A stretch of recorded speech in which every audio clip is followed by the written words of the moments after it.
which says you compute everything up there in the brain and the rest is executing. It's very much top-down, central nervous system dominant, right? And what's happened over the last 3-4 decades is that we know this is not possible. This cannot explain what's going on in reality.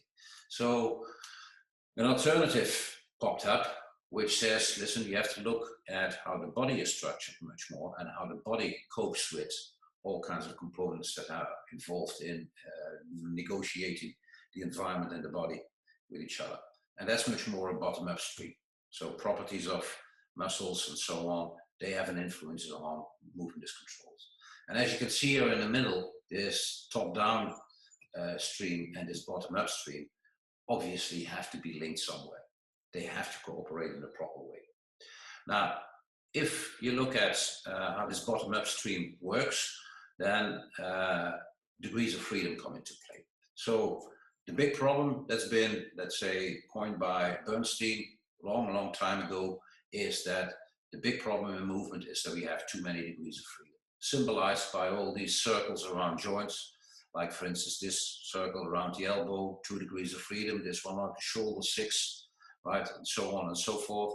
If you want to know how many ways there are to use your arm, there are way too many degrees of freedom. And